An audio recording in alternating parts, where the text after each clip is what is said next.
Are there parallels with how the working classes are feeling in Britain, but there they are turning to the populist right and not the left? Why do you think?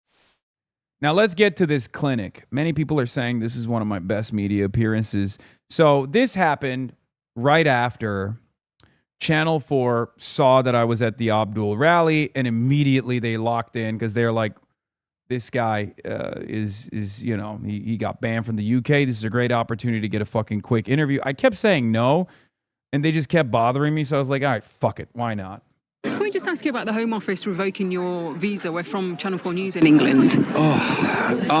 Yeah, it's a sad state of affairs that the Labour government did such an undemocratic thing. But I guess that's the state of the world now. That's the state of liberal democracy now. I didn't have a problem going into the country under Tory leadership, which, you know, clearly I'm at bigger odds with. They've said that your presence in the UK wouldn't be conducive to the public good. Do you think that could harm Abdul al-Said's campaign being associated with you? No, I don't think so. Will it put off some voters? No, I don't think so. I don't think. That's such a funny question. Why the fuck would... Dude, hello, I'm a voter from Kalamazoo. I am going to go out and vote for my favorite senator. Let's see. Will it be for Abdul al-Sayed or will it be for Haley Stevens? Hold on. Let me look through the list of possible surrogates for each campaign and then figure out if one of them has been banned from the UK. Like, what kind of insane line of questioning is this? To which I responded with, no. Why would that be top of mind? American voters are like, do I vote for the Israel Comes to Me in My Dreams candidate or do I vote for the Medicare for All candidate? Wait, hold on. I was going to vote for the Medicare for All candidate over the Israel Comes to Me in My Dreams candidate. But after I found out that the Medicare for All candidate actually campaigned with a guy who got banned from the United Kingdom, I really got to reconsider my positions.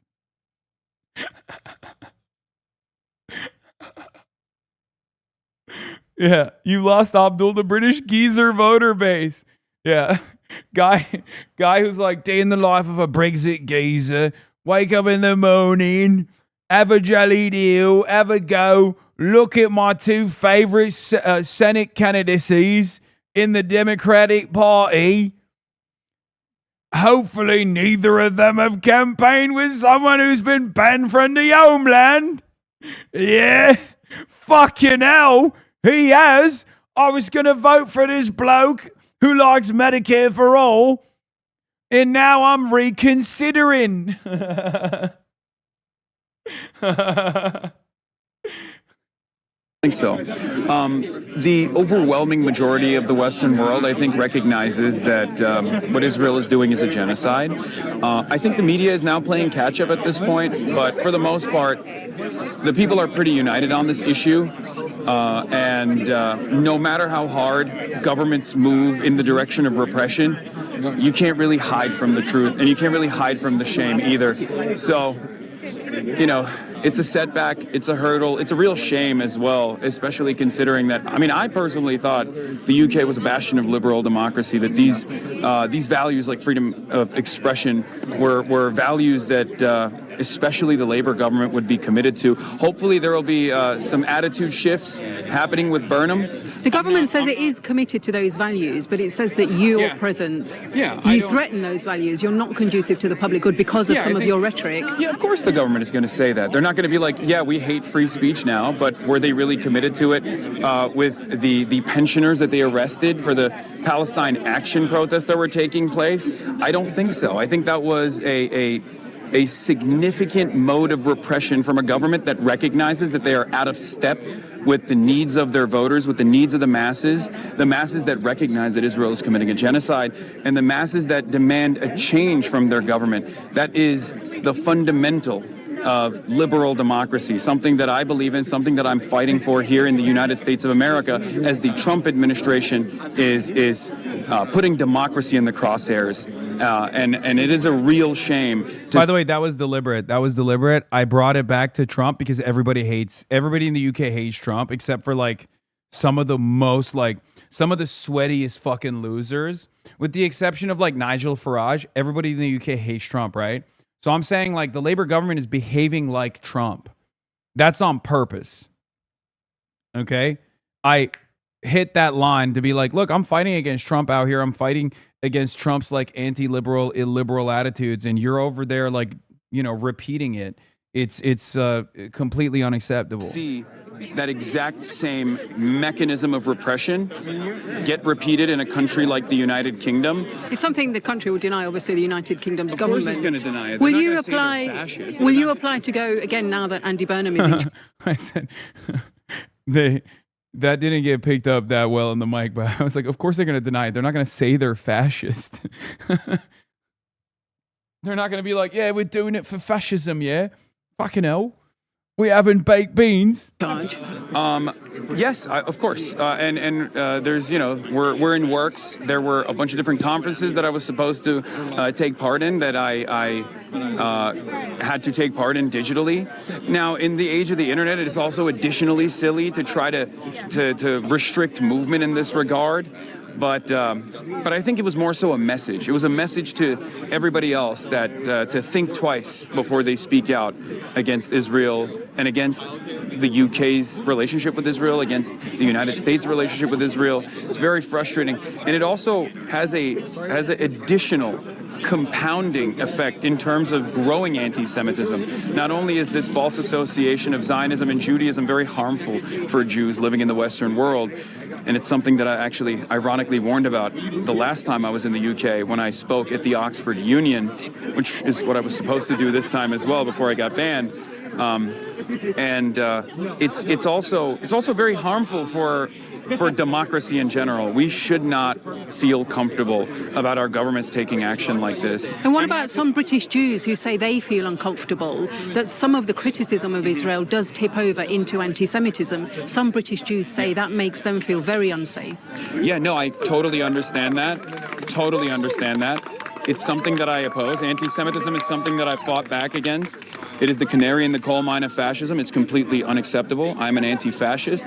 I'm uncompromising on those values. I will always fight back against anti-Semitism as well. The fear can sometimes be very valid. And sometimes I think the fear steps into the territory of defending the nation state of Israel and its actions.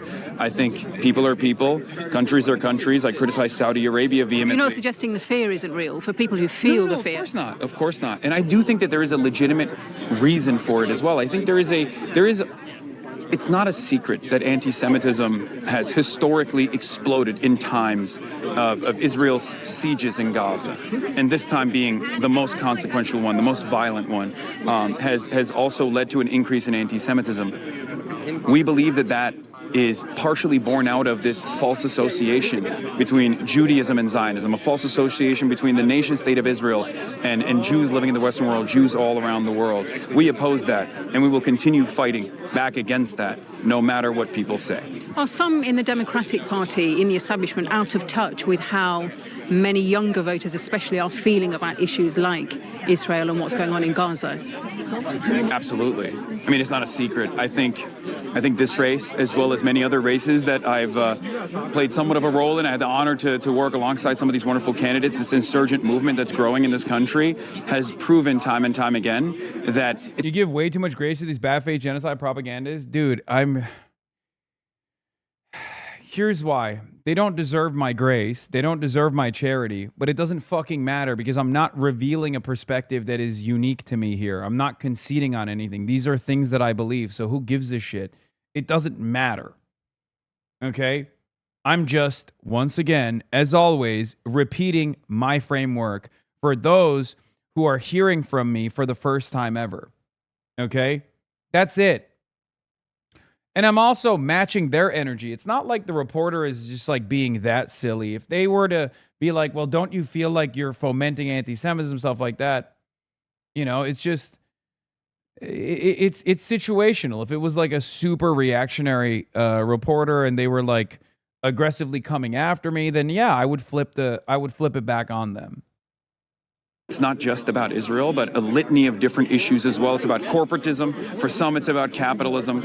But for many, it's about corruption and a lack of interest from our politicians to address some of these. Also, yeah, you guys missed it. I fucking cooked right here. Has proven time and time again that it's not just about Israel, but a litany of different issues as well. It's about corporatism. For some, it's about capitalism. But for many, it's about corruption and a lack of interest from our politicians to address some of these economic pains that people are experiencing. I mean, after all, this is exactly what Donald Trump ran on as well. He said he was going to fix the prices, and yet prices remain quite high.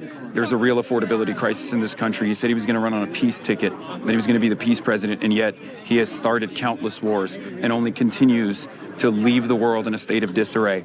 A lot of people are very frustrated by that. It's not just the Democrats either. There are a lot of independents who are frustrated by this too, and there are a lot of Republicans who are frustrated by this too. And I think it's fine for D.C. to be bubbled in and to be completely out of step with the needs of the masses, at least for the time being, because this is a real opportunity for campaigns such as this one, such as Abdul's, such as Maylak Kiros, Chris Rabb, many people who are here right now, Donovan McKinney, who's running tomorrow as well in the primary, to really shine, to show that there is an alternative perspective out there, one that centers the needs of the working class rather than corporate interests, because for far too long that's been the only game in town. But we're coming. Are there parallels with how the working classes are feeling in Britain, but they're turning to the populist right and not the left? Why do you think that is? That is an exact parallel that I warned about when Keir Starmer won his race. That was my biggest warning to the British fans that I have, that if Keir Starmer does not overturn years and years of Tory-backed austerity measures, that the populist right was going to continue growing and become a force that the left, the institutional left, could not even fight back against. And I'm afraid that's exactly where we're at. However, at least with the Green Party, there is a little bit of excitement where the base can turn to a functional party that will represent their needs, that will represent a significant significant pushback against the growth of fascism in the UK, whether it be reform or even restore Britain. Including restore Britain and its unholy allegiance with the likes of Elon Musk. Thank you for that. Of course, no problem. That was a clinic. Okay, that was like, I'll take it. That was like Zoran level. Okay, that was Big Z level. Very clear, very concise. Boom, boom, boom.